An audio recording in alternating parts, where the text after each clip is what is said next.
بسم الله الرحمن الرحيم. الحمد لله والصلاة والسلام على رسول الله صلى الله تعالى عليه وسلم.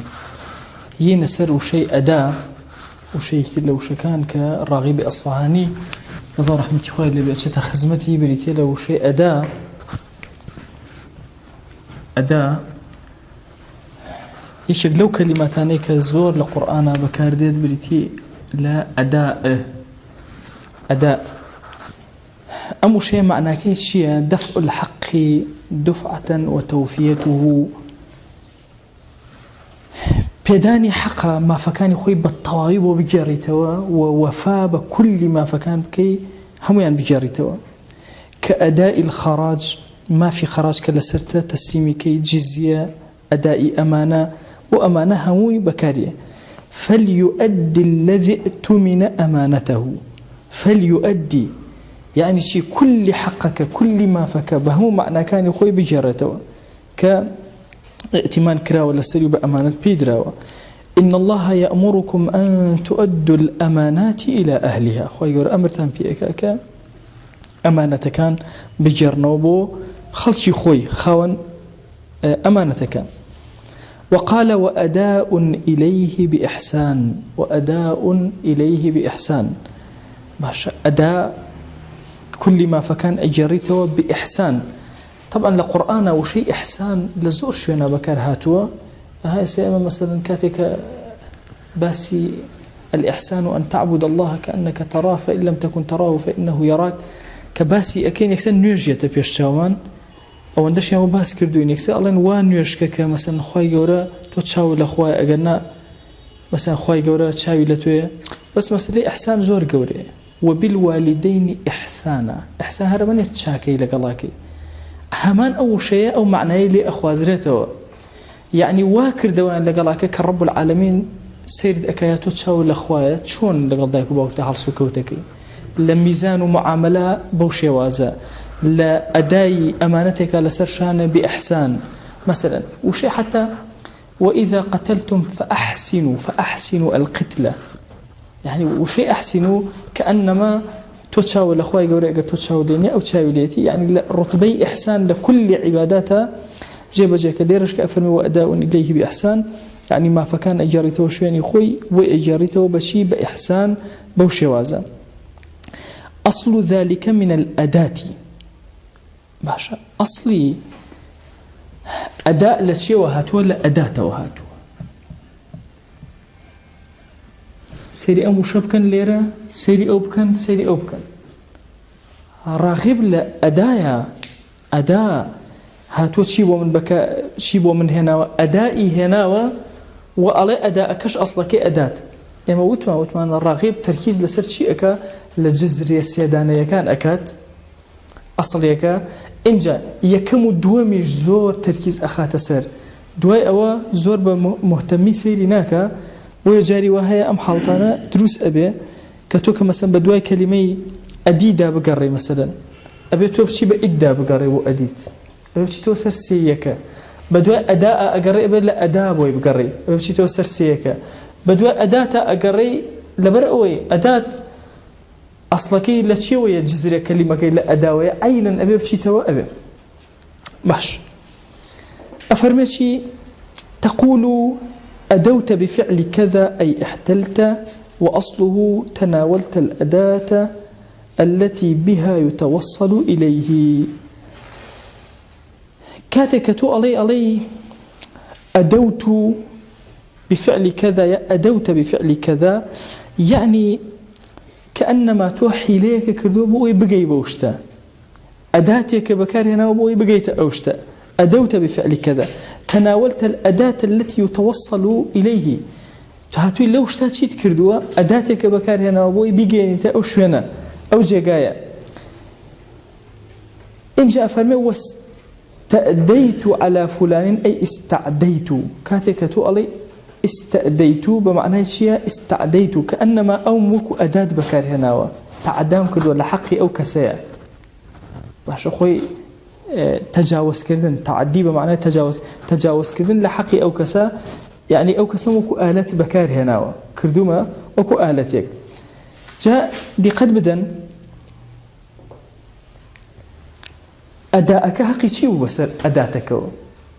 ئەمە گرنگە کە ئەڵێ ئەسڵەکە لەوەیە من ئەڵێم ئەم شتە مەسەن ئەم ئەمانەتە بەڕێک و پێکی بە کولی مافەکانی خۆی بگەێنەرەوە ئەم چۆن بە ئەداتێک محاولە ئەەکەی ئەجمل ئیژێ مەسەن دەسم ناگاتە ئەم گوڵۆپە باشە ئەداتێک گەێنم دای ئەنم بۆی دەسم بگاتە گوڵۆپەکە بە کامیلی ئیتقان دەسم گەیشتە گوڵۆپە ئیشەکەم جێبەجێ کرد بەهۆی ئەداتێکەوە لێرەش عینەن ئەو ئەداءە لە ئەسڵەکەی لەو ئەداتەوە هاتووە کە ئەنەما تۆ دیت کامیلی مافەکان چۆن ئەداتێک بەکارهێنی ئاوا بەکارهێنی یان تۆ وەکو ئەداتێک وای لەو نێوانە کولی مافەکان ئەخەیتەوە شوێنی خۆی یعنی بە ئەمری خوا تۆ ڕێک کەلوپەلەکان شتەکان ئەخەیتەوە شوێنی خۆی وەکو ئەداتێک تۆ لەو نێوانە دێت و ئەڕۆی وشەی ئەدا بۆیە لە ئەداتەوە هاتووە مەسەلەی ئستەدەیتوش يعني كاتك علي استعديت تعدام كله تسر فلان كاس علي استأديت السلطان على فلان يعني وام كرت كسلطان موكو آلتك بكار هنا وكو أداتي بكار هنا بوشي بوئي لهين بدا لفلان كاس بدا بونمون كردم بعدوي أو وشي استأديت أتواني لشويني استعديت بكار بين تنها أمن دي فرمولة سر مسألة أداء بەڵام ئەگەر ملاحظەی وشەی یەکەمتان کردبێ ئەڵێ دەفع الحەق دفعة بە یەک جار جێبەجێ کەی بە کامیلی ئینجا پێوتێ ئەدا ئەگەر نوێژێ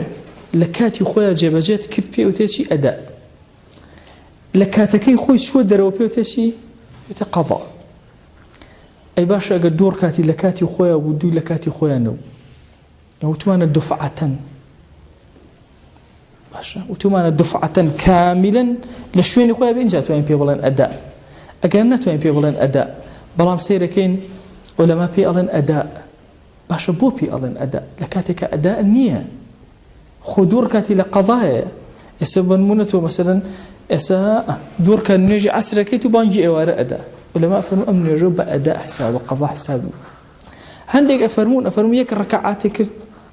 طاو هندێک هەن بەس الله ئەکبەری تەحەڕم بەزەوەن الله ئەکبەر تر بانگی ئێوارەیە تۆ بە ئەدا بۆ حسابەکرێ ئەمە بابەتەکە لوغەوی نییە بابەتەکە فقهیە لوغەتەن ئەمە پێ ناوترێ ئەدا ئەمە قەزا چونکە دفعەتەن کاملەتەن ئەبێ لە شوێنی خۆیان بینجا ئەدا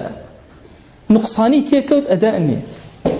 ئەی ئەمە ئەم حاڵەتانە کە لە فقه ئێمە زۆر ئەبینین مەسەلەن پێ ئەوترێ ئەدا و ئەدائیش نییە پێ ئەوترێت جەماعەت و جەماعەتیشی نەکردووە ڕەکاتێ فریاکەوتووە تەحیاتێ فریاکەوتووە ئەجر و فەزلی جەماعەت ڕاستەوە ئەو کەسێکی بۆ نانووسێ بەڵام ئەجرێکی جەماعەتی هەر دەستگیرە بێ چونکە نورسی فکرەیەکی هەیە ئەڵێ عیبادات وەتاتیەوە عیباداتانەی کە دەستە جەمعین ئەڵێ صفەتی خۆریان هەیە سەبڕ و هەزار ئێستا ئەم گوڵۆپە ئەمە هەومان ئیسفادەی لێکەین لە شۆقی گوڵۆپەکەش کەم نابێت ئەڵێ ئەو ئەعمالانەش هەمووی ئاوایە ئەو هەموو خێریان ئەگا بەهۆی یەکترەوە لە هیچ کەسیشیان کەم نابێت لە هیچ کەسیش کەم نابێت جا ئەمەی تر ئەم حاڵەتانەی تر کە هەمووی ئەبینی لوغەتەن هیچیان پێ ناوترێ ئەدا چونکە ئەدا ئەبێ کامل بێ بە تەواوی بینجا ئەدا ئەوی تر هەمووی تەجاوزن یان مراعاتەن یان ڕوخسەتەن پێ ئەوترێ ئەدا ئەچینە سەر وشەی ئادەم کۆمەڵە معانی هەیە یەکەمین دانیان ئەبول بەشەڕە کە باوکی مرۆڤایەتی پێ ئەوترێ ئادەم سمي بذلك لكون جسده من أديم الأرض لبروي لا خولي زوي آدم دروس كرابو بي أوترا آدم وقيل لسمرة في لونه قيل هجعل لبروي بوربو بوي بي أوترا شي بي أوترا آدم يقال رجل آدم نحو أسمر كاتك عليه فرانكز آدم باشا وكوشيوا وكوا وتبعت نحو أسمر وكوا وتبع فلان كز أسمر وقيل سمي بذلك لكونه من عناصر مختلفة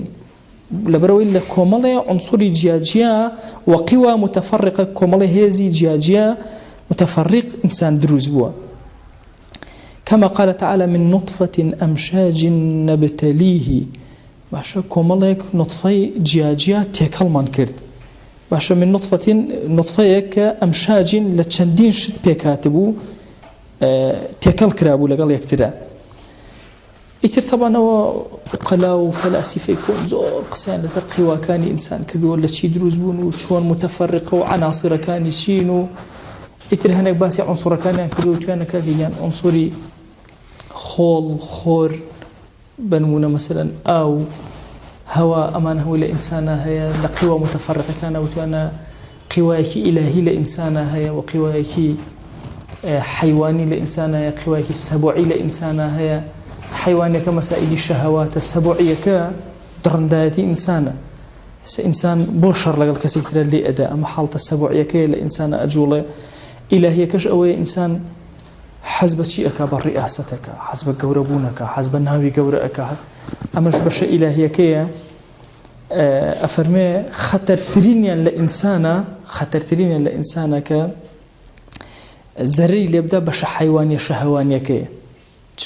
شەهوەتی بەطن بێ شەهوەتی فەرج بێ کە ئینسان زۆر نزم ئەکاتەوە بەشەکانی تر ئەوەندە بە ئینسانەوە دیار نین بۆیە ئەم وشەی مەسەلەن عناصر مختلفة وقوى متفرقة وأما هم أشتبوا فكرة فلسفيانية كآية بنياتي إنسان لسر شيء بكاتغاني إنسان شين كوابو آدم أكريبا بمعنى شيء بمعنى أو بلخول دروس كراوة بمعنى أو بأسمرة بمعنى أو بلشندين شتي متفرق دروس كراوة كهروش آدم وبكارية ويقال جعلت فلانا أدامة أهلي وشيء أدامة أهلي أما كلميك وكم مثل وايا الله فلان كسم كربة أدمي أهلي خوم يعني الراغب وايلك ده يعني خليط مكر لقى أهلك ما تكلم كر لقى أهلك ما بس بوني نفرك خارج هنا أنا يعني كردم بأسوان كردم بقدوان فلان كسم كردو بقدوي معلومنا لهم كأنما تكل يعني واي أناسن هريك لأيما استا پیغمبر خدا صلی الله علیه و سلم کات قدوه مالکی لقم منالکان یا زور باسی اکا كأنهم ينظرون إليه كأنما پیغمبر خدا صلی الله علیه و سلم ابین لجل برکردنا جلدانانا چون سر آوا هاتنا دروا شوازی خوتنا شوازی ناخواردنا كردوما بأسوة أدم كأنما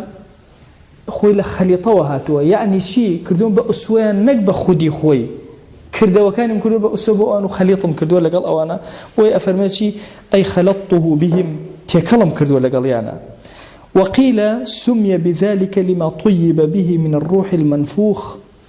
المنفوخ فيه المذكور في قوله تعالى هذيك جعلنا آدم لشيء وهاتوا بوي بيوتو آدم لباك وهاتوا واتا أو الروحي كوابيها كرا روحي كزور باك ونفخت فيه من روحي باشا إذا ألم كاتا إنسان طاهرة باكا أم روحا علي كبياما رب العالمين ونفخت فيه من روحي بس أم روحيك ملاحظتها بدأ من لسري إما ألين شيء ألين بيت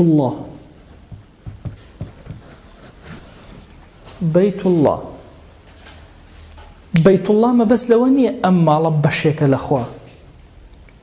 يعني مالك مالي خوايا إضافية ما طبعا همو مضاف إليك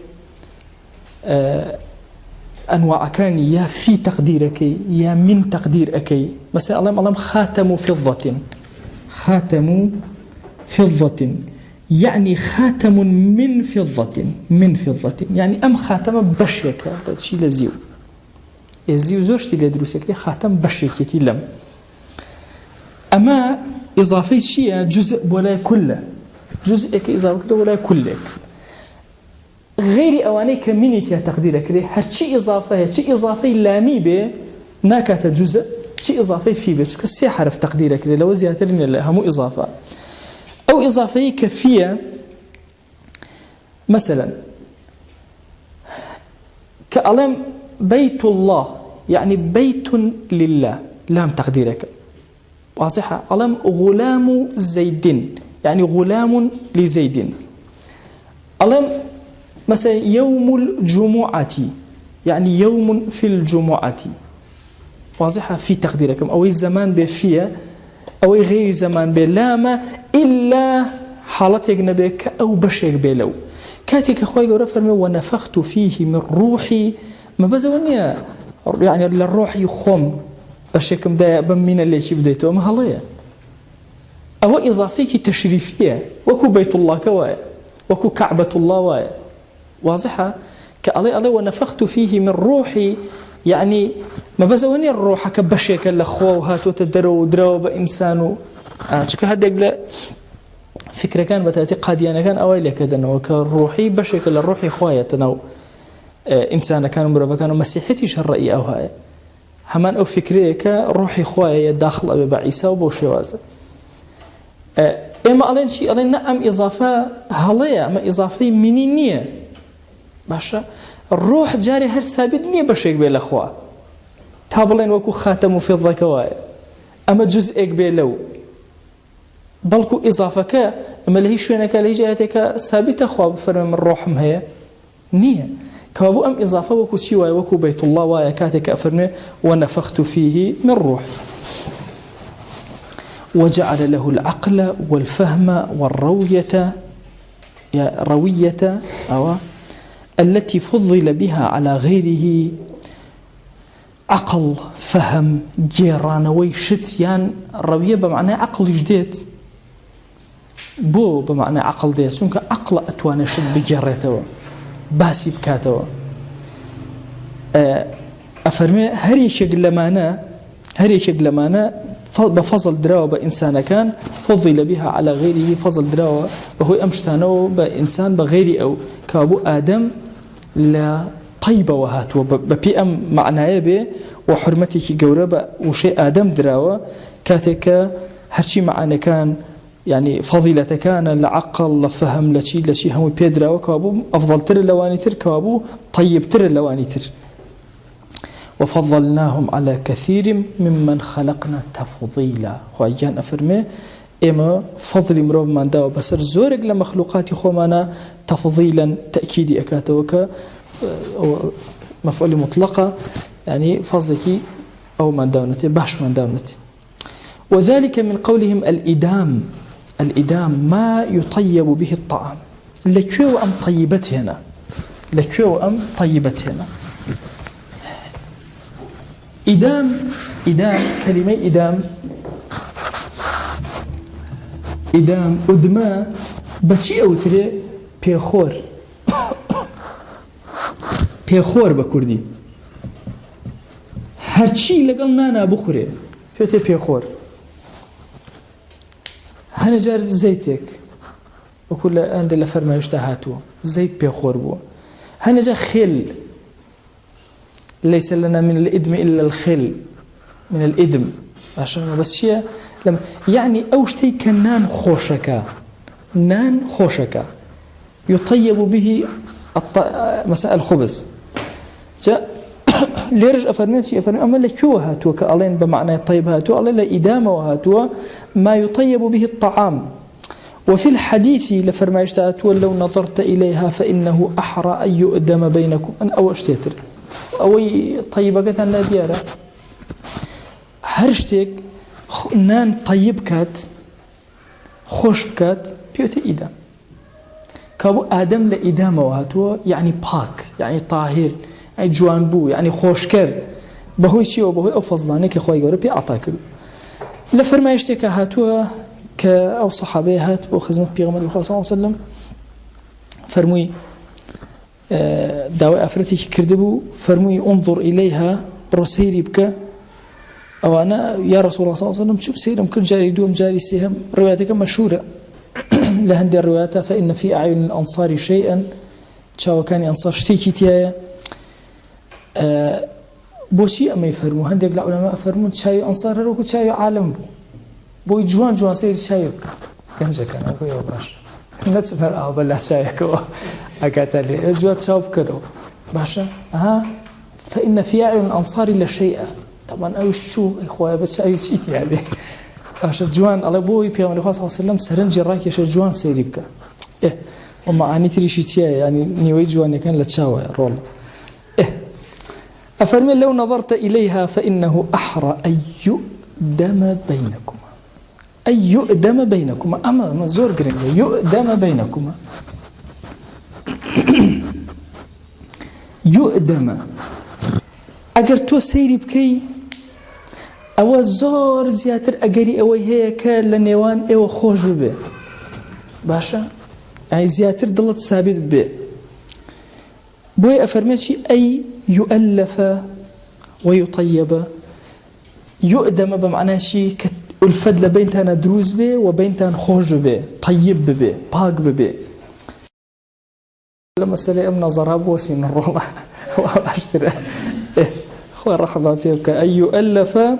ويطيب ويقول لقناه يوم وصلى الله عليه وسلم